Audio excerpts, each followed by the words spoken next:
పాకిస్తాన్ని మేబీ ఇందుకే కుదరత్ కా నిజాం అంటారేమో, లేకపోతే పక్కాగా గెలిచేస్తుంది అనుకున్న మ్యాచ్లో న్యూజిలాండ్ ఓడిపోవడం ఏంటి, సూపర్ 8ని ఓటమితో ముగిస్తుంది అనుకున్న England fantastic super mind blowing unbelievable victory సాధించడం ఏంటి. అయితే ఇప్పుడే కాదు, 2022 T20 వరల్డ్ కప్లో, 2023 వన్డే వరల్డ్ కప్లో 2 సార్లు కూడా పాకిస్తాన్కి ఇలాంటి పరిస్థితులు ఎదురయ్యాయి. మరి ఆ సిచ్యువేషన్స్ నుంచి పాకిస్తాన్ ఎలా బయటపడింది?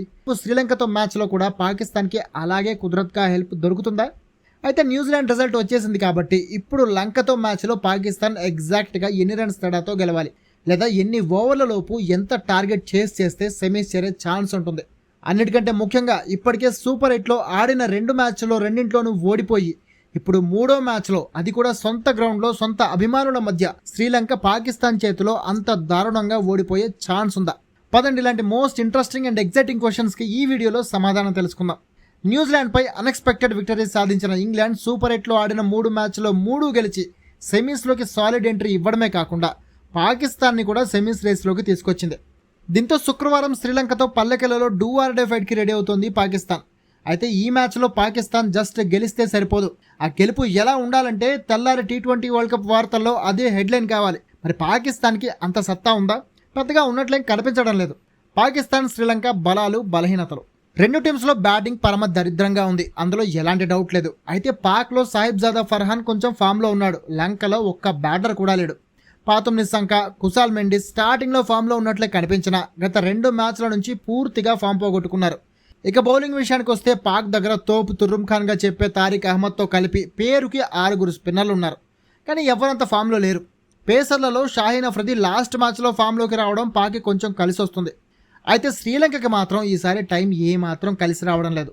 బౌలర్లంతా గాయాలతో టీంకి దూరం కావడంతో ఏదో బండలా నెట్టుకొస్తుందంతే. స్పిన్లో మాత్రం తీక్షణ వెలలాగే పర్వాలేదన్నట్లు బౌలింగ్ చేస్తున్నారు. అంటే దీన్ని బట్టి చూస్తే ఓ రకంగా పాకిస్తాన్ భారీ విక్టరీ సాధించి సెమీస్ చేరాలంటే అపోనెంట్ ఎంత దరిద్రమైన స్థితిలో ఉండాలో సరిగ్గా శ్రీలంక అలాంటి స్థితిలోనే ఉందన్నమాట. Head to head history. T20 ఫార్మాట్లో శ్రీలంక పాకిస్తాన్ 30 మ్యాచ్లో తలపడ్డాయి. ఇందులో పాకిస్తాన్ 17 మ్యాచ్లో గెలిస్తే శ్రీలంక 12 మ్యాచ్లో గెలిచింది. ఒకటి రిజల్ట్ రాలేదు. అంటే ఓవరాల్ T20 ఫార్మాట్లో పాకిస్తాన్దే డామినేషన్ అన్నమాట. కానీ T20 వరల్డ్ కప్స్లో మాత్రం పాకిస్తాన్కి మంచి పోటీ ఇచ్చింది లంక. ఇప్పటివరకు 4 మ్యాచ్లో తలపడితే అందులో పాకిస్తాన్ 2 గెలిస్తే శ్రీలంక కూడా 2 మ్యాచ్లో గెలిచింది. కానీ రేపు శుక్రవారం మ్యాచ్లో లంక ఇలాంటి డామినేషన్ ఏమాత్రం చూపించినా పాకిస్తాన్ సెమీస్ ఆశలు ఆవిరైపోతాయి. ఎందుకంటే పాకిస్తాన్ ఈ మ్యాచ్లో భారీ విక్టరీ సాధిస్తే కానీ సెమీస్ చేరలేదు.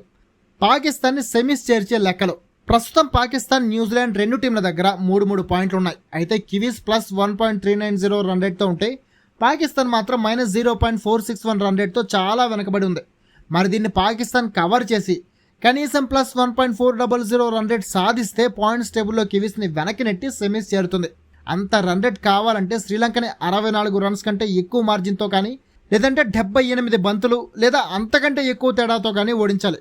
దీనికోసం సింపుల్గా 2 చార్ట్స్ ప్రిపేర్ చేశాను, చూసేయండి. For example Pakistan first batting చేసి 160 రన్స్ కొడితే శ్రీలంకని 96 రన్స్ లేదా అంతకంటే తక్కువ స్కోర్కే ఆల్అౌట్ చేయాలి. ఒకవేళ 180 రన్స్ కొడితే 116 రన్స్కే శ్రీలంకని ఆల్అౌట్ చేయాలి. 200 రన్స్ కొడితే 136 రన్స్ లోపు శ్రీలంకని ఆల్అౌట్ చేస్తేనే పాకిస్తాన్ సెమీస్ చేరేది. కానీ చేజింగ్ వచ్చిందంటే మాత్రం పాకిస్తాన్కి నరకమే. ఎందుకంటే లంక ఎంత స్కోర్ చేసినా దాన్ని 75 నుంచి 78 బంతుల్లోగా చేసేసేయాలి. ఒకవేళ శ్రీలంక 121 రన్స్ టార్గెట్ ఇస్తే దాన్ని 78 బంతుల్లో అంటే 13 ఓవర్లలో చేస్ చేయాలి. ఈ స్కోర్ కంటే టార్గెట్ పెరిగే కొద్దీ బంతులు తగ్గిపోతూ ఉంటాయి. ఒకవేళ లంక కనుక 200 మార్క్ అందుకుందంటే 12.3 ఓవర్లలో అంటే 75 బంతుల్లోనే టార్గెట్ చేస్తేనే పాక్ సెమీస్ చేరుతుంది. మరి పాకిస్తాన్ ఇంత భారీ గెలుపు సాధించగలదా అంటే దానికి ఆన్సర్ పల్లెకెలై పిచ్చే చెప్పాలి. పల్లెకెలై పిచ్ రిపోర్ట్. పల్లెకెలై పిచ్ సాధారణంగానే మంచి బ్యాటింగ్ వికెట్. అయితే ఈ సీజన్లో మాత్రం బ్యాటర్ల కంటే స్పిన్నర్లకే పిచ్ నుంచి మంచి సపోర్ట్ దొరికింది. ఈ సీజన్లో 5 మ్యాచ్లు ఇక్కడ ఆడితే 5 మ్యాచ్ల్లోనూ పేసర్లు 27 వికెట్లు తీస్తే స్పిన్నర్లు ఏకంగా 39 వికెట్లు తీశారు. అంటే ఇది పక్కా స్పిన్ వికెట్గా మారిపోయిందన్నమాట. అలాగే గ్రౌండ్ పెద్దది కాబట్టి భారీ స్కోర్లు నమోదయ్యే ఛాన్స్ కూడా తక్కువే. అండ్ ఇక్కడ యావరేజ్ స్కోర్ 165, అంటే చాలా లో స్కోరింగ్ పిచ్ అని కూడా చెప్పుకోవచ్చు మనం. అయితే ఇదే పిచ్పై శ్రీలంక తన ఫస్ట్ మ్యాచ్లో ఒమన్పై 225 స్కోర్ చేసింది. ఆస్ట్రేలియాపై 181 టార్గెట్ చేసింది. కానీ ఇది బ్యాటర్లు ఫామ్లో ఉన్నప్పుడు. ఫామ్ పోయాక ఇంగ్లాండ్పై 90 రన్స్కే ఆల్అౌట్ అయిపోయింది.